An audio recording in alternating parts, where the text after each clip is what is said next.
কিছু বললো, কি আশ্বাস দিয়েছে? কিছু বলেনি? বলেনি যে কারা করেছে, আমরা ইনকোয়ারি করছি কি কিছু? এরা কি বলবে আর কেউ গাড়িটা তো এমনি এমনি পুড়ে যায়নি, গাড়িটার উপরে ডিজেল কিংবা পেট্রোল কিছু ঢেলে দিয়ে তারপর আগুনটা লাগিয়েছে। আপনাদের সাথে কারোর কি ঝামেলা ছিল? কেউ বলতে পারবে না যে আমাদের বন্ধু বান্ধব তো খুব ভালো ছিল, জনের এত খুব ভালো ছিল। বরুণ বলে এই সাইডটার গাড়ি আসে 1 মাসের মতো হচ্ছিল, ওইখানে মাটি কাটছিল আর আমাদের এখানে দিন আগে নিয়ে এসেছিল আমাদের কাজ করার জন্য। আর আমাদের একটু গাড়িটা ইয়েছিল বলে ওই জন্য শুধু করে বলে একটা সব কেটেছিলাম। আর এর মধ্যে হচ্ছে ঈদ হয়ে গেল সকালবেলা দুপুরবেলা, আর হচ্ছে তোমার ওই রাত্রি শনিবার দিন রাত্রি কাউকে জানানো প্রমাণ তো নেই, পাইনি। আর এখনো জানবো কি করে? থানায় কমপ্লেন করছিলাম, হচ্ছে যাদের উপর সন্দেহ হয়েছিল তাদের বলছিলাম, তো তারা হচ্ছে ওইটা আসে আর এখন থানায় যায় বলছিল যে আমরা চেষ্টায় আছি, এখন কী করছে এখন দেখি। এখন ইলেকশনের সময় দিদির কাছে কি আশা করছো? দিদি যেটা ভালো বলবে বলছে তাই সেটাই করবে। করবে, আমাদের আর কি করবো? আমাদের এই ছাড়া আর কিছু বলার নেই। যেটা ভালো বলতাম এখন আমি এই মুহূর্তে কাজ করে না, আমার পয়সা নেই। কারণ একটা কাজের সময় এই হচ্ছে সিজন, এই সময়টা যদি আমাদের চলে যায় তাহলে আর আমার আর কি হবে বলো? দেখুন, এই মুহূর্তে তো আমাদেরও অসম্ভব। আমাদের এখন নির্বাচন সামনে, আমাদের দল যদি, আমাদের পার্টি যদি ক্ষমতায় আসে, তাহলে আমরা আশ্বাস দিতে পারি যে আমরা কিছু আপনাদের সহযোগিতা করতে পারি। কিন্তু একেবারে তো এই মুহূর্তে আমাদের বলাটা সম্ভব না। প্রশাসনিকভাবে হ্যাঁ, প্রশাসনিকভাবে আমরা আবার প্রশাসনের কাছে আমরাও যাবো আপনাদের সাথে গিয়ে, আমরা ওনাদেরকে জিজ্ঞাসা করবো যে আপনারা কতদূর কী করলেন।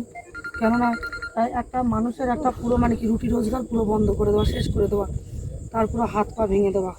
তার ঘরে ছোট ছোট 3টে বাচ্চা আছে, মা বাবা, তার ঘরে তার স্ত্রী, এত বড় একটা সংসার সেও বা কী করে চালাবে? তার জন্য পুলিশ প্রশাসন কীভাবে কী ব্যবস্থা করছে, আমরা পুলিশ প্রশাসনের কাছে যাবো। ঠিক আছে, পরের বার এসে আমরা যাবো। আজকে দেরি হয়েছে, দিদি তো ফিরবেন, তো পরের বার এসে আমার দিদি কথা দিয়েছেন অবশ্যই থানায় সহযোগিতা করবেন এবং যতটা প্রশাসনিক যারা করেছে আমরা চেষ্টা করবো পুলিশ প্রশাসনকে বলে তদন্ত মাধ্যমে তাদেরকে, অপরাধীদেরকে ধরার। কারণ এটা গাড়িটা তো আর এমনি এমনি চলে না, এত বড় গাড়ি, এতে পেট্রোল না ঢেলে আগুন দিলে কখনো পড়ে না, এটা ভাববেন। আর একটা মানুষের একটা ভবিষ্যৎ নষ্ট করে দেওয়া, কতদিনের রোজগারের মানে তিল তিল করে জমানো অর্থ দিয়ে গাড়িটা কিনেছিল নিজের সংসার বাঁচানোর জন্য, নিজের সংসার চালানোর জন্য, নিজের বাবা মা বাচ্চাদের ভবিষ্যতের কথা ভেবে সেই ভবিষ্যৎটা নষ্ট করতে। তাহলে যারা করেছে, যারা করেছে তাদের মানে কি বলবো, তারা মানুষ হিসেবে কলঙ্ক, যে একজনের রুটি রোজগার কেড়ে নিচ্ছে। মানে একজন অসহায় মানে মা, একজন অসহায় 3টে বাচ্চা আছে, তাদের কথা তাদের এখন মনে হয়নি। তারা দুষ্কৃতী ছাড়া আর কিচ্ছু আমি বলবো না। এরকমভাবে এভাবে একজনের ভবিষ্যৎ, একজনের জীবন নষ্ট করে দেওয়াটা ঠিক হয়নি। অপরাধ ছিল, অন্যায় ছিল, তার যদি কোনো দোষ করে থাকতো ভালোভাবে সাথে আলোচনা, একটা সামনাসামনি একটা আলোচনা করতে পারতো। পার্টি ছিল, থানা ছিল, করতে পারতো। এইভাবে তার জীবনটা নষ্ট করে দেওয়া খুব ভালো ছেলে, কারণ আমাদের বন্ধু বান্ধব আমরা একসাথে পড়াশোনা করেছি, এখন হয়তো থাকি না গ্রামে, তাই গাড়ি চালায় আর খুব ভালো ছেলে। সকালে উঠে বেরিয়ে গাড়ি চালাতে, বাড়ি থাকে না। মোটামুটি দিদি তো ফিরবেন, ঠিক আছে, পরের বার আসবেন, যদি আবার আসবেন অবশ্যই আসবেন।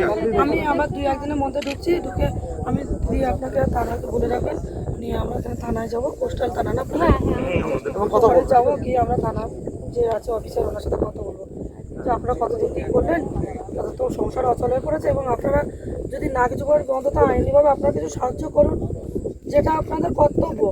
এত বড় একটা ক্ষতি হয়ে গেছে, তার সংসারটা অচল হয়ে গেছে। একজন রোজগারের মানুষ বলতে একজন ছিল, ঠিক আছে, তাহলে তার রোজগার বলতে সব এই জিসিবিটা জুড়ে। হ্যাঁ, ঠিক আছে, ঠিক আছে, থানায় যাবো, কি কথা বলবো। ধন্যবাদ সবাই, আপনাদের পাশে আছি, চিন্তা নেই। আচ্ছা আচ্ছা, পাশে আছি, যতটুকু আমাদের তরফ থেকে আমরা করতে পারি ততটুকু করবো, এটা নিয়ে চিন্তা করবেন না, ঠিক আছে। ফাইনাল কোথায়?